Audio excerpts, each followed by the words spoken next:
Yon, welcome back ulit sa aking YouTube channel, Kong Els Only Bike. Dito tayo ngayon sa Popcycle e-bike center dito sa Taguig. So, yung exact location, contact number, check nyo na lang dyan sa screen. Andyan po nakalagay. Ayan. So, for today's vlog, mayroon tayong i-review na 2 wheels. Ayan po, 2 wheels na electric scooter. So, ngayon, samahan nyo ako. Silipin natin tong mga lahat nakakabit dito.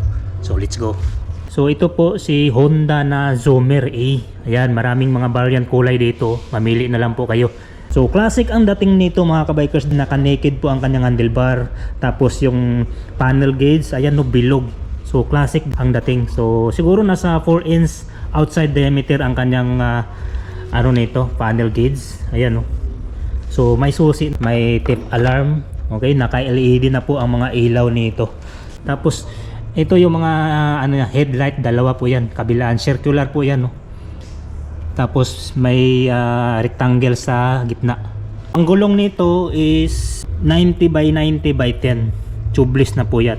Tapos alloy na ang kanyang mugs, naka disc brake na po ito.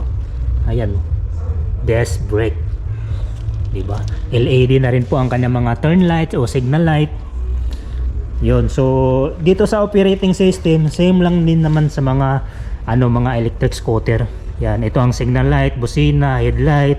Dito sa right side, parking. Ayan po. Malawak na rin po ang kanyang legroom. Tapos mayroon ditong sabitan ng eco bag. Ayan, mayroon, nakita nyo naman, nakasabit na yung eco bag ngayon, di ba? So mayroon pala tong charging port. So ibig sabihin pwede tayo mag-charge dito mga kabikers ha. Ayan, no? So ang basic specs nito 350 watts, 48 volts and 24 amperes. Ayan. So tumatakbo po ito ng 40 km per hour. So ang top range nito hanggang 70 km. Pero nagbago pa rin yan kung gaano kalaki yung rider o sumasakay dito mga kabikers, diba? So dalawa na po ang kanyang suspension sa likod.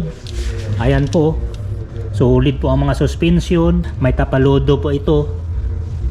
Ang laki ng tapalodo niya, halos kalahati ng gulong sakop nitong tapalodo. Tapos may lagayan po siya ng plate number dito. Mayroon pang reflector. Ayan. So ang tail lights, napakaganda mga kabikers. Tapos mayroon siyang grab bar dito. And actually bukas to mga kabikers. Ito yung lagayan ng battery. So pwede kayong maka-avail dito sa mga cover katulad nito. Ayan. So mayroon siyang side stand. Actually wala siyang center stand. So side stand lang po ang meron. So ang load capacity nito is hanggang 150 kg. So mabigat-bigat na rin ang pwedeng sumampa dito mga kabikers sa Honda na Zoomer A. Yun, dito tayo sa presyo dito sa Honda Zoomer A. So nagkakalaga lang po ito ng 83,999 pesos. So pwede kayong mag-avail dito. Marami kayong choices dito sa mga kulay. So sa full specs, check nyo na lang yung page nila na Popcycle e-bike center. Pwede kayong tumawag, mag-inquire. So the best siguro na bisitahin nyo tong Popcycle para makita nyo yung mga items dito. Yan, so hanggang sa muli, see you on my next video and ride safe kabikers.